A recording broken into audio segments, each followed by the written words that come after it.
one of the biggest challenges for people is everybody wants a better quality of life. Everybody wants life to be greater, but almost all of us get stuck at times where something stops us, something prevents us from doing something that we really are capable of doing.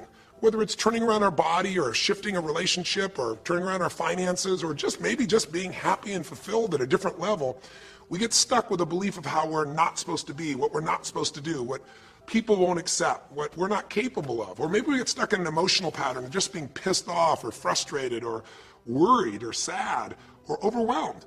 Sometimes we get stuck, not so much in anything, but just some habits of doing things a certain way. And what a breakthrough simply is that moment in time where there's an opening. And the opening can come from a conversation. It can come from meeting somebody that inspires you. It can come from an insight. It can come from watching a movie and being moved emotionally at just that right moment. It usually comes because something kind of clicked inside of us. Something snapped us and made us look at life through a different filter, in a different way. And it's a real breakthrough because you take that little insight, that little distinction, that little moment, or maybe that little or big emotion inside of you that says, no more, I'm going to change this, and suddenly you do something to make your life better. You break out of the impossibility of life has to be this way or life is controlling me, and you start to take back control of your life. You start to make the shift that creates the quality of life that you really deserve. Everybody experiences extreme stress at some point in their life. I don't care who we are. Something happens outside our control and it hits our life and it knocks us on our tail. It might be a health stress. It could be something with your family. It could be economic, career. It could be something emotional that happens, biochemical. There's so many things. It could be an environmental situation that had nothing to do with you. Every one of us in our lifetime are experiencing extreme stress, and these days, because of the economy and the way we respond to it, the majority of people are experiencing some form of extreme stress, at least according to polls. Stress doesn't come from the facts. Stress comes from the meaning that we give to the facts. Yes, those things have happened, but the real question is, if we fight what's happened, we got a problem. We got to decide, what are we going to do with what's happened in our life? How are we going to take this? How are we going to mold this? How are we going to turn our life around? Because when you come up with a new meaning, you get a new life. So what are we going to do in this session? Well, in this session, we're going to take a look at something from a different perspective. We're going to ask you this question. What is the single force that controls the quality of your life? If there was one gift our Creator has given us, or the universe, whatever you believe, what is it? What is the one power that you have right now in this moment that can change everything? You have it, I have it, we all have it. It's this one singular individual power that can change anything in our life, regardless of what's happened to us. And I know you know the answer. The answer is the power of choice. The one thing we have in this world is we can't control the events, but we can choose what to focus on, we can choose what things mean, and we can choose what to do. Those three choices, those three decisions really control our life. It's not so much the conditions of our life that control our destiny as much as the decisions of our life. Try for a second to think about something. Think about your life and just think about, are there a few decisions? If I were to ask you 2 decisions you've made in your life, that if you would have made a different decision, you would have had a totally different life. I mean, it may be, a life may have been better or may have been worse, I don't know, but you would have a different life. I'm not asking you to buy into the fact that you should have known the answers. I just want you to see the power of a decision. How is your life better today because of a decision you made years ago, not just negative ones? Think about it. Sometimes a little decision changes your whole life. Like you decide one day to go to a certain school, and you go to that school or to go eat someplace, and you bump into the person that becomes the love of your life. Or you meet someone, and you decide as a result of that you're going to become a photographer or a software engineer or a business person or a doctor, a dentist, whatever. They impacted you, but you made the decision, that's what I really want. That's what my life's going to be about. And that decision has affected so much of your life, what you do, how you live your life, how you spend your time, what you earn or don't earn, who you attract into your life. Beliefs you have all come from some of these little decisions. What you decide to eat from your dinner plate each night certainly determines your physical destiny, right? We all know that, at least to a certain extent. I know there's a certain amount that's genetics, but I'm talking about the stuff you and I can control. So decisions equal destiny. It's not our conditions, it's our decisions. So if we want a new life, if we want a new experience, we've got to make new choices. If you don't like the way your career is or your business is, change it. If you don't like your body, change it. You don't like your relationship, change you first, because if you change it, you'll bring you to the next one. Maybe it's time to change it too, but change yourself first.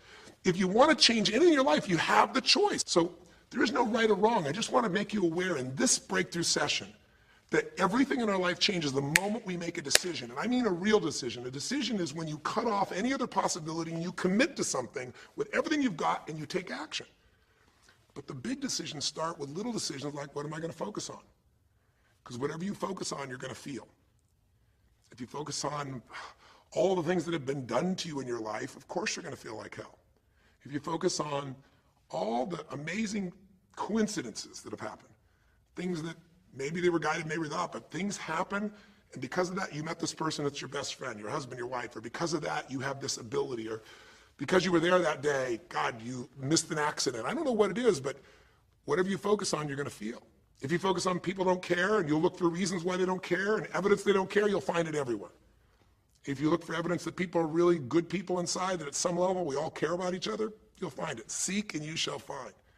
The secret is, have you become conscious about your decision making? Because this breakthrough session is, really, you want to change your life, make new choices. New life comes from new choices, but you got to make conscious choices.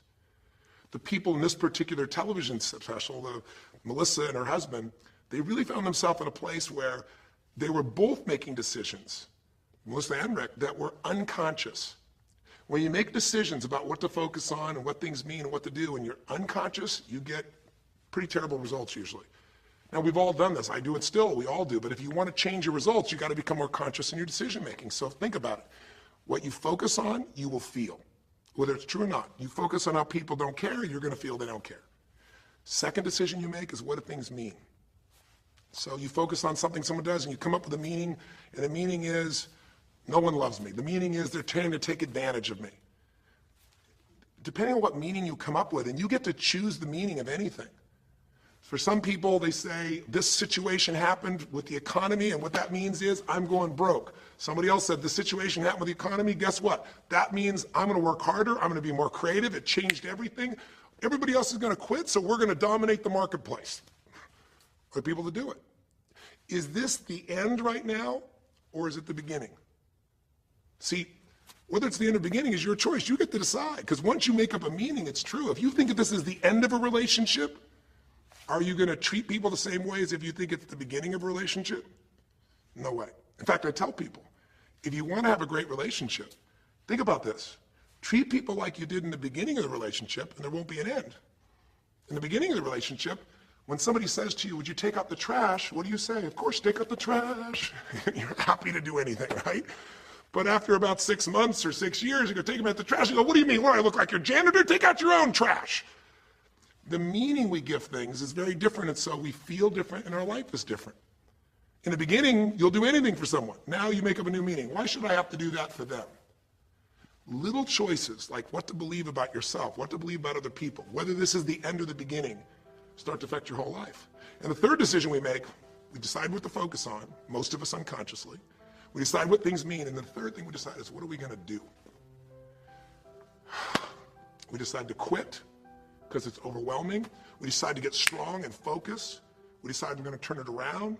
We decide to wait and see. Ultimately, your destiny is determined by what you do. So, for example, what do you do if somebody comes to you one day and says, you have a tumor? Again, I've had that experience. I use that as a reference point because I've had a lot of intense experiences in my life, but that was one of the more intense ones for sure. Had many, but that was very intense. You know, first, what do you focus on? Do you focus on it's over? Do you focus on why me?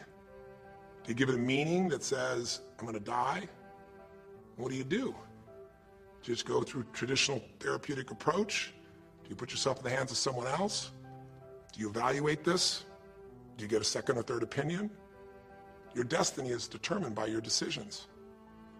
Now, if you're a guy like Lance Armstrong, you focus immediately on, I got to find a solution. The meaning you come up with is, this is the ultimate battle.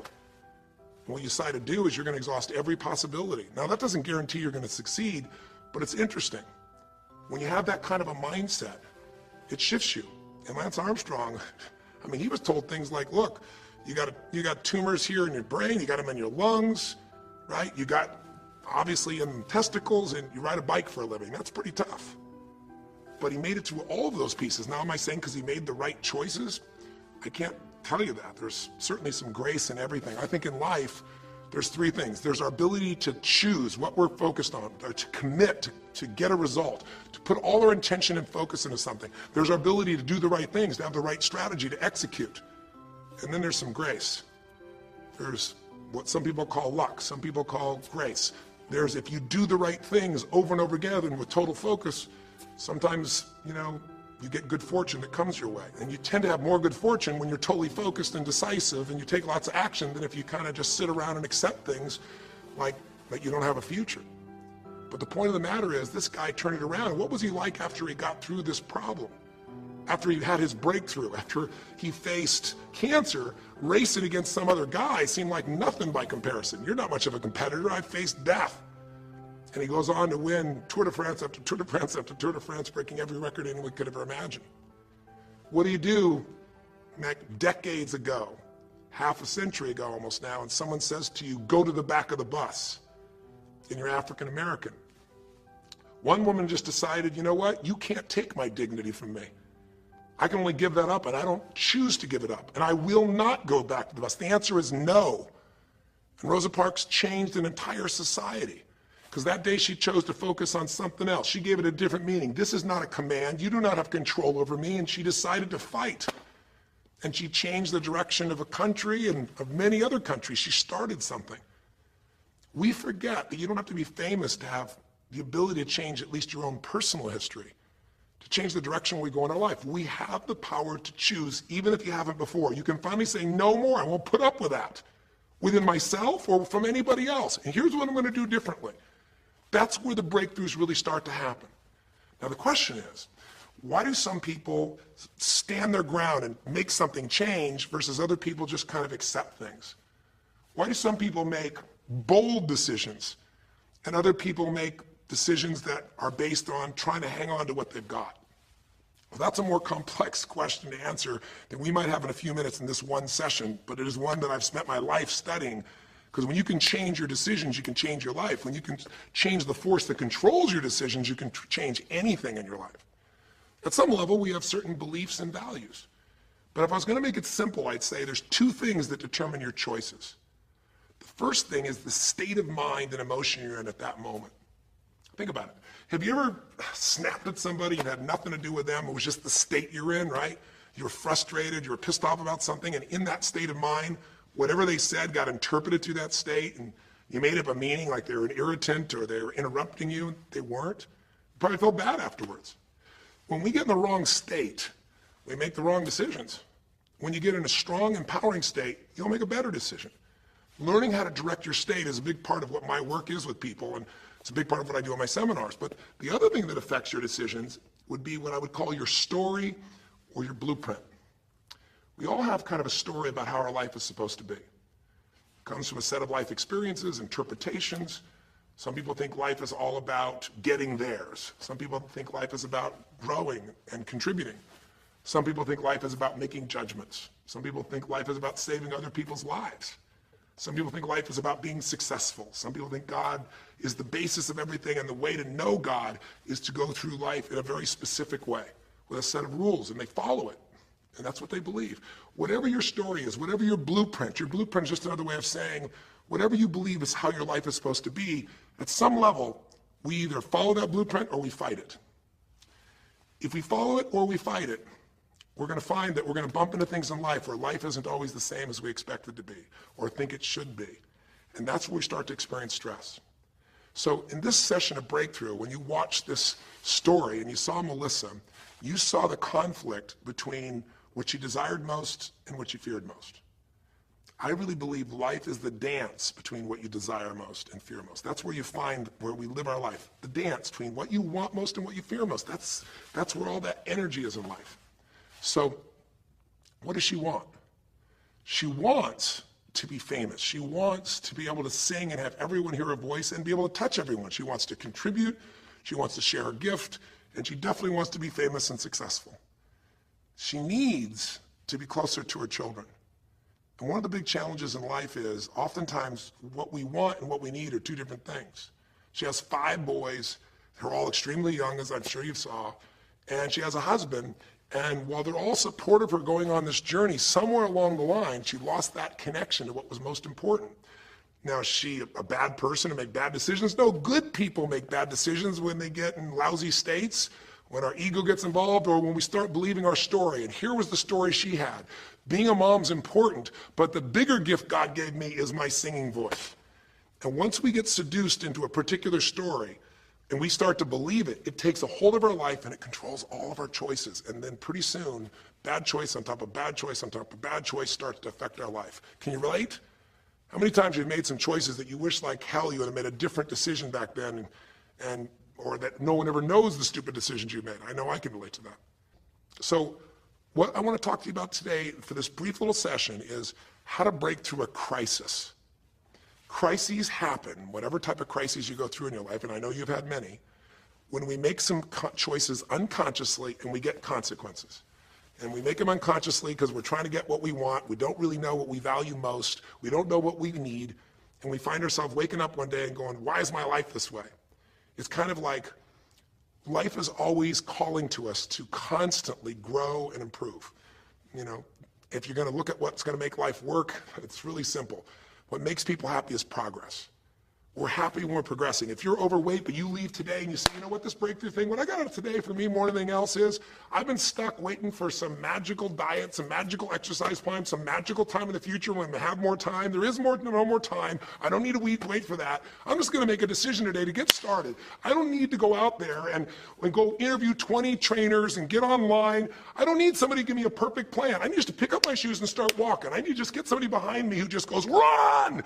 I don't need to wait for perfection. I'm going to do something right now. I choose to get fit. I choose to walk. I choose to run. I choose to go join a club. I'm doing it now. A breakthrough happens the moment you make a new choice. And you don't have to wait. You can just get yourself in a new state. Maybe this tape will get you doing. Or you just have to have a new thought that says, you know what? I made choices in the past. I'm overweight because I chose to eat this and this. I'm not going to eat it anymore. I'm changing now. You can change your whole life real fast with just a few choices. But if you don't make the right choices, eventually you're going to face a crisis.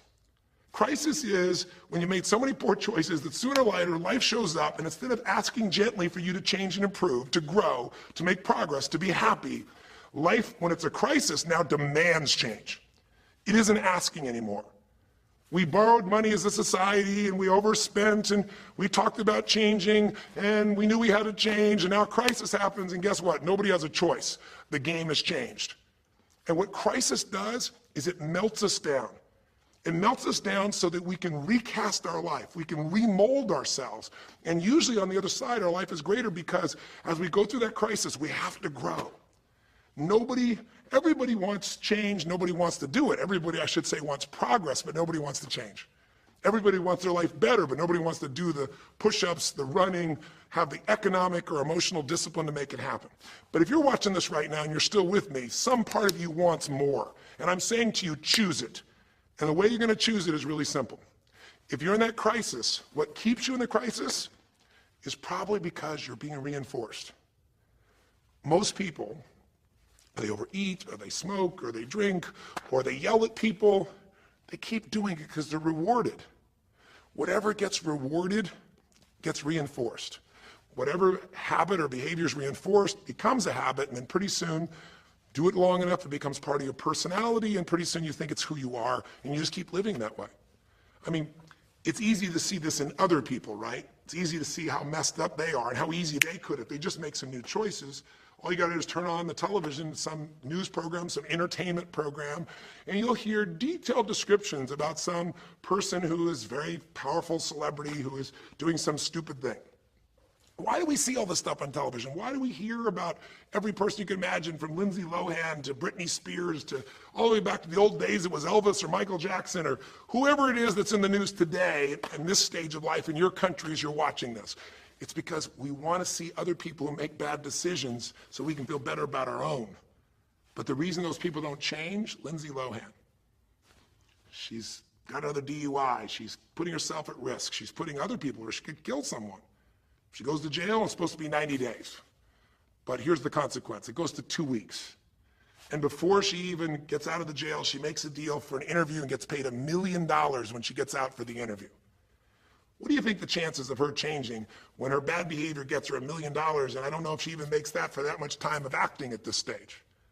What do you think the chances are when people around her say it's not your fault, it's not fair, they treat you unfairly?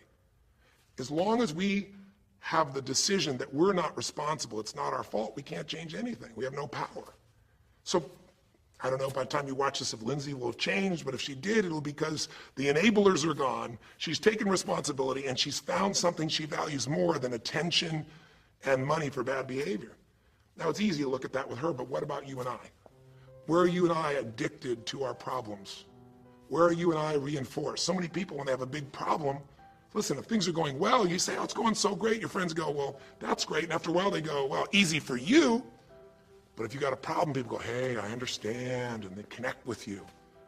Where do we get addicted to our problems? If you want to make a new choice, if you want to make a new decision today, if you want to have a breakthrough in some area of your life, you got to give up the story that it's not your fault, and you got to give up the attention and the love and the connection and the commiserating that comes with it with other human beings. Here's how you change. 5 simple, quick steps, and then I'm going to give you a little tool that if you want to, you can go online and really make a change with. If you're going to change your life, step 1, I don't care if something has happened to you. You know, somebody has spilled oil all over where you fish. It's horrific. It's disgusting how they dealt with it, but it's happened and you got to deal with it. Something's happened. Someone in your family's been injured. You've lost your job. I don't care what the problem is. If you're in a crisis, step number 1, see it as it is, but don't see it worse than it is. Now, what do I mean by that? I don't mean be some Mr. or Miss positive thinking.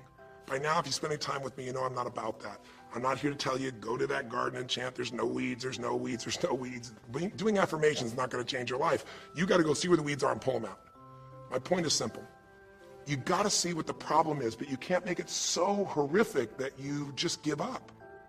Today, this is the first generation in almost 100 years of Americans who now believe, the majority of Americans now believe, that the quality of life for themselves and their kids in the future is going to be worse than the past. They have, in other words, nothing to look forward to. 63% of the U.S. as of today.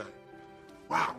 When you start thinking there is no future, you go into what we call learned helplessness, a place where you just kind of give up.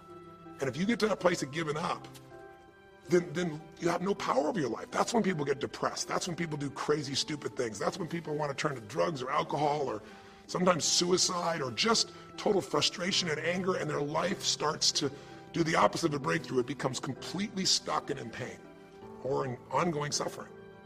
If you and I are going to break out of that, we got to see it as it is. We're not here to be positive thinking people. You got to see what's really going on. But if you're overweight, you can't say to yourself, well, I'm big boned. That's not why you're overweight. You're overweight because you don't work out, you eat certain things, you eat Cheetos all day long, watching TV. I don't know what it is you do, but I know it's not just because you're big boned. You don't want to make it so it's outside your control or you can't change it. So see it as it is, but don't see it worse than it is so that you have no reason to try. Does that make sense? That's the first step. Step 2, get to the real truth and deal with it. Don't just see it as it is and not worse than it is. Don't just like balance it, but now get to the truth. I mean, listen, if the truth is you've been trying to get a job for 2 years and you truly have worked every day in a particular industry, and the number of jobs in that industry have shrunk down, and you really aren't getting that job, then you might have to look at the truth. The truth is you might have to retool. You might have to say, gosh, you know, the industry I'm in is gone. I mean, gross, simplistic example, but for years, vinyl records were around for 85 years. And it was a gigantic industry. And things came and went. During the vinyl record time, what happened? Well, remember those 8-track tapes? Are you ancient enough to remember those things? Maybe you know somebody who remembers those things. These big boxes, you push them in and out. Yeah, 8-tracks came and went, vinyl records were still here. And then cassette tapes came, right? And cassette tapes were smaller and more compact and more convenient and more seemingly indestructible. And they came over here and vinyl records were still selling like crazy. If you had a job in vinyl records, you kept it. But then a little thing came along called the CD. And when that happened, almost overnight, you saw an entire industry that's been around almost a century was gone. If you were the guy that worked in the vinyl record factory and knew everything about it, it was the second generation, didn't matter. It was over. And now we laugh about a CD, right? Because everything in this digital world you can have instantly. Who wants to put on a CD? Pretty rare, still available. In vinyl records, maybe there's a small market of people that are collectors, but it's gone. My point is, if you're in the vinyl record business, you got to tell yourself the truth. You got to see it as it is, not worse than it is, but you also got to get the truth and deal with it. You got to deal with the cards you're dealt. You're going to have to retool. You're going to have to change something. You might have to move. If you live in the Gulf, and I don't support anything that's happened there, who could? It's unconscionable what's happened with BP. But if you live in the Gulf and you're a third-generation fisherman, and you fish for oysters, and they're dead, you better get to the truth. Are they going to be dead for 2 years or 10 or 20 to the best of your ability? And you might say, well, I can't do anything else. I can't. I'm a third generation. This is all I know. Yes, you can. Get to the truth and deal with it. Deal with the card you dealt with. You got to deal with it, sure, I'm sure legally. But in the meantime, you got to take care of your family. I'm not saying this off the cuff easy because I've been in those situations where it's impossible, it's unjust, it's wrong, but I still got to deal with it just like you. Am I making sense? It's like, you might say, I've lived here my life. You might have to move. You might have to fish someplace else. You might have to, I know you still got to deal with all the consequences, but you got to take back control of your life. There are unjust things that happen, but you got to take control. Easy for me to say, I'm not sitting in your shoes. I get that. But who hasn't experienced some form of injustice someplace? Who's not dealt with something unfair? Who's not dealt with something that wasn't meant to be unfair, but it affected your entire life, your career, your finances, whatever? You got to tell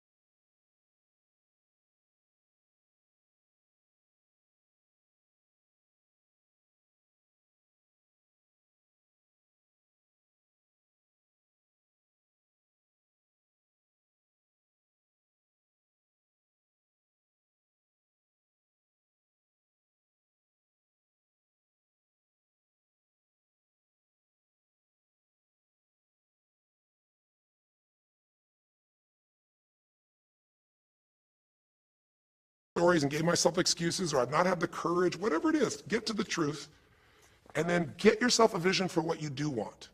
Because you have to have something you're going to move towards. Does that make sense? Without a vision, people perish. It says in a very good book called The Good Book. And I know there are many good books, but that's a good one to take a look at. We need something to go for. We can deal with any problem today as long as there's something that we can look for in the future that we can strive for. It'll give us the emotional and psychological fuel, the juice, to keep moving forward. So you got to come up with a vision, and a way to do that, we'll call that step 4. Get a role model. You might get the vision from a role model, you might get the vision just from coming up with a new idea. But in order to figure out how to go from where you are to where you want to be, to close the gap from where you are to where you want to be, it's best to learn by other people's experience whenever you can. So get a role model, get their strategy, and go to work. Get into action. So I'll give you an example. Years ago, when I was first starting to try to figure out how to build myself financially, I grew up at a time when, just as I was starting to do well, this big recession happened. And I remember I was like 29, 30 years old, I think, and maybe 31, and I was doing okay, and then all of a sudden there were all these business challenges because we went through this severe recession back in those days. And I remember at the time everybody was downsizing and freaking out, and I thought, you know what? I don't want to just settle for this. I want to find a way to do well. Who's done well in really tough times? And so I started doing my homework. And in those days, you didn't go out and use the internet the way you do today. You couldn't access all that information. We actually went to libraries and did research in traditional ways. I'm ancient enough to remember those days. And I started hearing about this man named Sir John Templeton. Very famous man. He's a man who became a multi-billionaire as an investor. He started with nothing. But what was interesting is when I started to find out about his story, because here's a guy that when he's a young man, he's called Sir John Templeton now. He was actually an American originally, and he wasn't Sir. He came from a very poor family, and he just decided that in his life, he wanted to not only do well financially, he wanted to do so well he could help other people at any level that he wanted. And today, by the way, he's passed, but before he did, he created the Templeton Fund, and he also created a fund that now delivers money, gives money each year at the Templeton Prize to people that do good spiritual works, and it's larger than the Nobel Prize, and it continues to go on. But the guy started with nothing, and here's how he did it. Listen to me now. The reason I look for him as a role model is because he made all his money in the worst of times. He made all his money when people were going through the equivalent of the deepest recession or depression possible. His whole belief was, and this is different than almost anybody else you see around you, was pessimism was the secret to success. That what he wanted to do was make money when people were most pessimistic.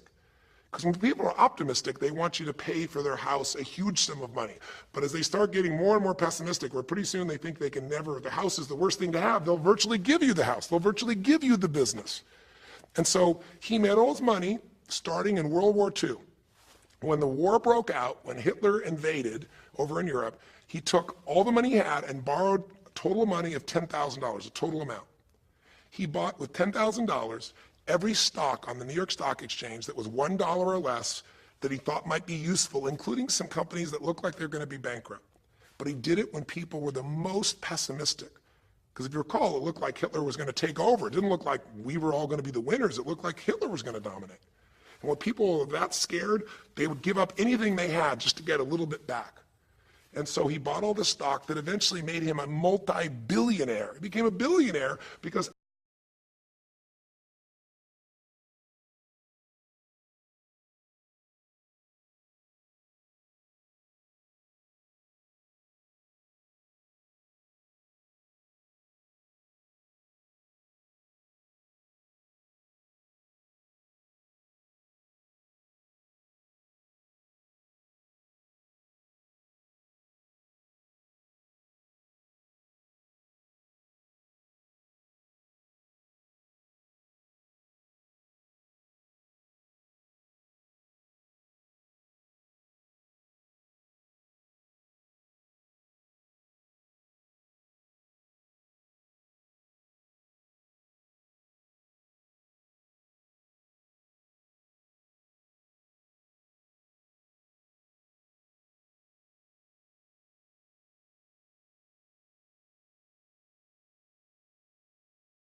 produce a similar result.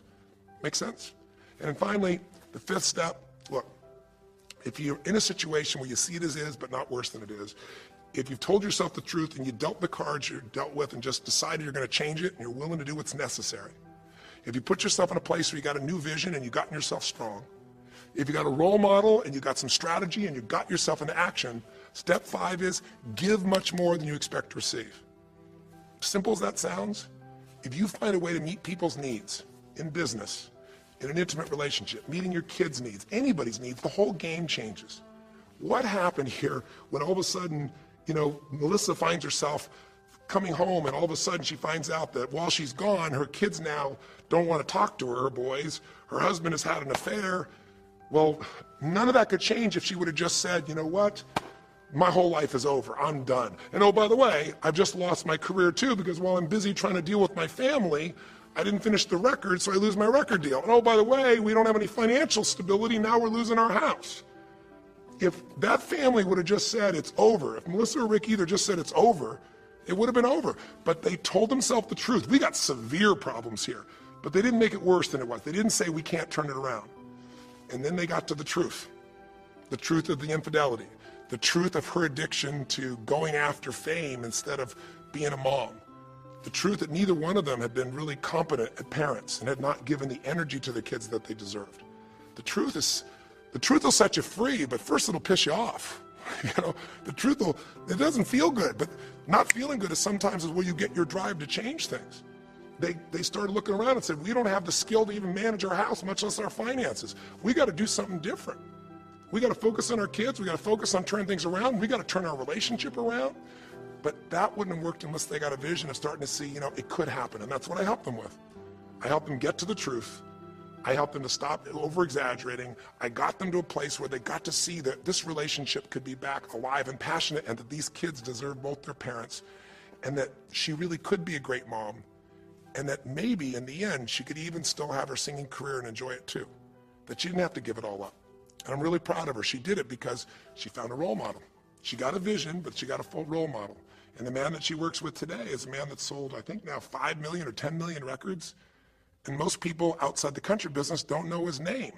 He's her mentor now. He's made music with, Willie Nelson, with just about anybody you can imagine in the business. And he's done it for all these years, but he's never left the central part of Texas because that's where his family is. And Melissa's had offers to go to Sony Red. She walked away because they said, you're gonna have to do these things without your family.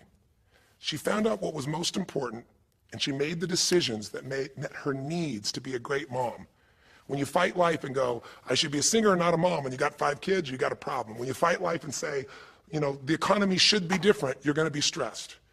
Deal with what is, without exaggeration, with total honesty, dealing with the cards, coming up with a vision, finding yourself a role model that shows your strategy, work your tail off, give, keep changing your approach, and you can get where you wanna go. Make sense? Now that might sound like a lot.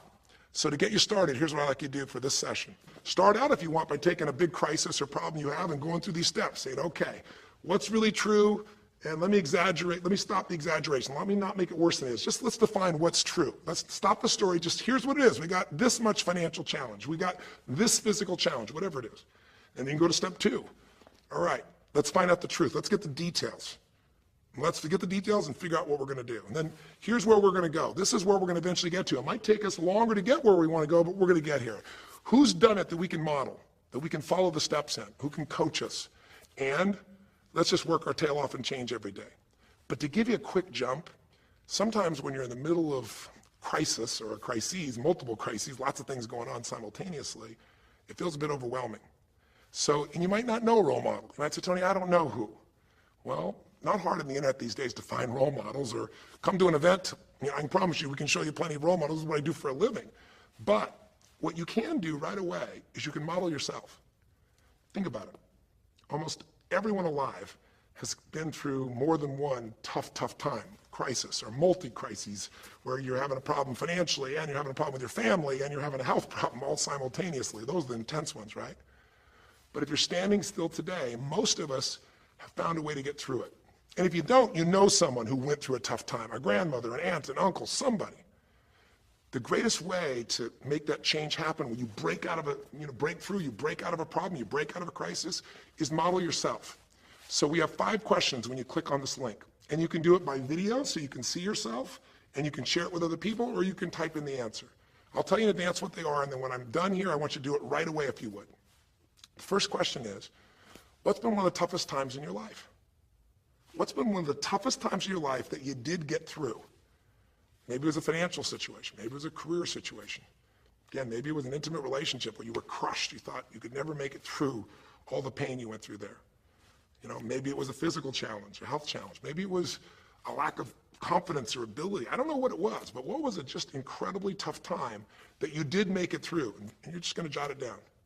Or you can do it in the video and just tell us. Because you're not only gonna get this answer, but we're gonna create a community of people who will be role models, people that have been through hell and back, saying, here's where I was, here's what I got through, here's what shifted my life, here's what you can do. And we're creating this community as our gift to you, so that this isn't just a discussion that's one way. I want to do is start a conversation with you where we can help each other. So that first question is, what's a crisis? What's a challenge? What's a tough situation you eventually made through, but it really was difficult for you? Second question, you go back and you think about that situation. What pulled you through? What pulled you through that situation? What did you learn? What distinction? Or did you get a strategy? Or was it a belief? Or did you meet someone who helped you? Or was it just somehow you clicked into your faith and you kicked yourself into gear? What pulled you through those tough times? Was it a person? Was it a place? Was it an idea? Was it a distinction? Was it a belief? What was it? Share it with us. Type it down or tell us from your heart what it really was. Third question is just real quick. It's just for contrast. And the third question is, What was your life like before the crisis? Like right before all hell broke loose? Usually you'll say, oh, my life was so great, but when you go back and look at it, was it so great? Was it wonderful? Just out of curiosity, right before all hell broke loose, third question is, what was your life like right before it? And then the fourth question, what'd you do? What did you do to go from where you were to where you are today? What did you do to get over that situation? What did you do to get through that situation? What did you do to turn it around? What action did you take? Who did you go learn from? What skill did you go get? What did you physically do? Kind of give us the description of what you did, because we all want to know, because you can provide us a pathway. You may have been through a crisis that someone else is going through right now, and they could learn from you, because they could learn the shortcut. And finally, the fifth question, maybe the most important one besides what pulled you through, and the fifth one is, how is your life actually better today because you went through this crisis? Whatever the crisis was. How are you stronger? Or are you more compassionate because you felt that suffering? You don't want anybody else to feel it. Or are you more hopeful because you know you made it through that so you can make it through other things?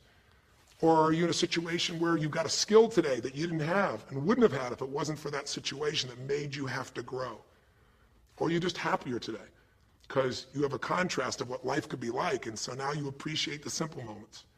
How are you better mentally, emotionally, physically, financially, or spiritually today because you went through the crisis? Even though you wouldn't want to go through it again, you don't want anybody else to go through it, how did it actually serve you in the end? I think if you answer these 5 questions, you don't need to remember them. I said them to kind of trigger you thinking. All you do is type in the answer, or you take the instructions and click on the video and go, okay, toughest time in my life? There have been so many, but I'd say when I went through this divorce, or I'd say when I was told I had this tumor, or I'd say when they told me this company was going to go bankrupt, or whatever it was. Second question, what pulled me through? God, I don't know, I guess a combination of things. One was this belief that somehow everything in life happens for a reason and a purpose. And even though I hate this, something must be calling me to grow. Or I'll tell you what it was. It was a friend that sat me down and said, man, you're going through hell. But when you're in the middle of hell, when you're pushing through hell, just keep pushing. Just keep going through it, man. I've been there. And he gave me this plan, or he gave me this strategy, or he told me, you know, this problem won't last forever. Trust me, I know it feels like it's the end of the world, but 10 years from now, you and I will be sitting here, and you'll be here with your children, and you'll be here with your wife, and we'll be talking about those tough days, and we'll actually smile and laugh about them and be so proud we made it through it together. Or you might say, what got me through it was prayer, or my faith in God, or what got me through it was just massive action. You know, what pulled you through? Just tell us. We all want to hear, we all need to know. And there's lots of ways to get through hell, isn't there? There's lots of ways to get through a crisis. There's so many ways. That's what I want people to get. So when you're done with this on the website, you will have given something, because the community is not just a place you go get stuff, right? It's a place you give. And the more, you know, authentic you can be and honest from your heart, the more other people will see and be touched. You know, what was it like before? Oh my God, I was on top of the mountain. And what did you do? Here's what I did. You know, I told myself the truth. I went and got this new education. I went and started talking to people each day. Whatever you did. How's your life better today? There's a phrase, you know, be humble or be humbled. You know, I have a different level of humility because I know, you know, that as good as I may think I may be, that situation reminded me that life is not just about me, it's about we. Or, gosh, because of that, I love my wife so much because we made it through that situation together. Or because of that, man, I'm so much stronger financially. I'm on top of things. I don't let anybody spend. Whatever it is, tell us how your life's better. Okay? I don't know how long the session was. Again, there's no script here, baby. I just want to work with you heart to heart to say one thing. If you want to break through, you have to make new decisions. New choices create a new life. The only thing stopping you is some limiting belief, some belief about how life should be different or you should be different. Deal with life the way it is. Tell yourself the absolute truth. Don't make it worse than it is. Tell yourself the truth. Deal with it. Get a vision. Get strong. Get a strategy. Get a role model with a strategy and get into action, and then put your focus on taking action every day. Giving, giving, giving. Change your approach. You will get there. Go to the Power of Crisis right now. Click in. Give us your message and the answers to 5, and look at other people. You'll find people who have been through things you can't imagine. A woman talking about how one day she was home and a man came in, and to try and save her children from being hurt, she had to let him rape her right in front of her kids. And when her husband found out, he came home, he was so upset he left her. and then she developed cancer. I mean, you'll see some stories here that'll blow your mind. And today she's the most happy, incredible woman, and she's helping other people who have cancer to get through it. She's healthy and strong. Her kids are strong. We need those kinds of role models. So whether your story is little or big, there is no little or big. We all need a pathway of power, and this will be a gift to yourself because it'll activate your resources, and it'll be a gift to other people as well. So that's our session. The power of decision, the power of choice, how to face a crisis and turn around. And it may not sound like rocket science. It's not. It's just called the truth, and the truth will set you free, as they say. So live strong and live with passion.